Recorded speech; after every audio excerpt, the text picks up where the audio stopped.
Welcome to a new series from the $25,000 World Poker Tour Championship. This is hand number 1, bad flop with little equity. You're sitting in the low jack with a 100,000 chip stack right at the beginning of the tournament. The blinds are 100, 200 with no ante yet. It's folded to you and you look down at ace 10 suited in clubs. What's your play? You have 4 options. A, call 200, which is 1 big blind, so just limp. B, raise to 5 and 25, which is about 2.5 big blinds. C, raise to 800, which is 4 big blinds. D, raise to 1,000 chips, which is 5 big blinds. Pause the video now. Think about your opening strategy with AT in the low jack.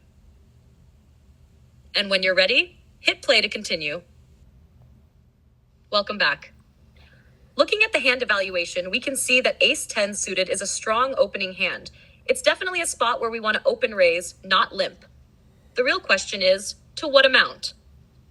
When we open the Analyze and Explain windows in Ace Solver, we can see that the solver prefers an open to around 440 chips, sometimes up to 500 chips, which translates to roughly 2.2 to 2.5 big blinds at 100, 200. So we raise in that range, and the hijack calls. We go heads up to the flop. The flop comes. King, 9, 3, all hearts. We have ace 10 of clubs, so no heart, and this is definitely not our favorite flop. What do you do now? A, check. B, bet 500. C, bet 1,000. D, bet nearly 2,000. Pause the video, think about your continuation strategy on this monotone board, and when you're ready, hit play to see what the solver recommends. Welcome back.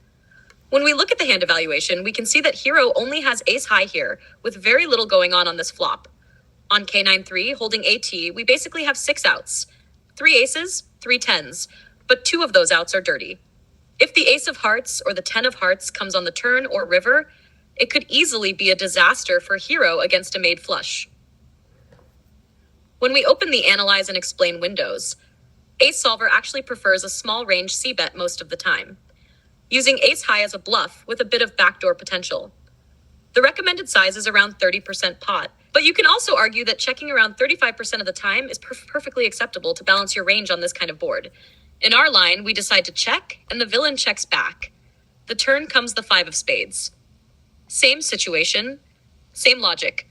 We check again, villain checks behind again, and we go to the river. The river is the 10 of diamonds.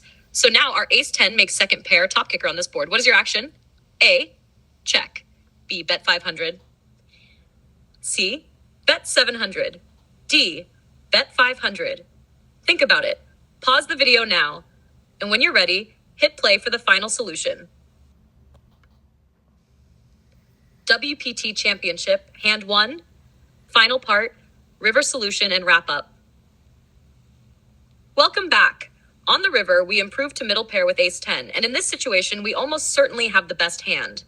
The only realistic holding that beats us is QJ for the straight, and that's a very small portion of villain's range. Whenever you believe you are ahead most of the time, you should make a value bet that can get called by worse hands. Hands like 9x, pocket 8s, pocket 7s, or even ace-high bluff catchers. A good sizing here is around half the pot, roughly 650 chips, a little over 3 big blinds. In real life, Hero does exactly that. He bets 700 chips, villain quickly folds, and we win the pot. Thanks for watching hand number 1 of the WPT Championship Series. I'll see you in hand number 2.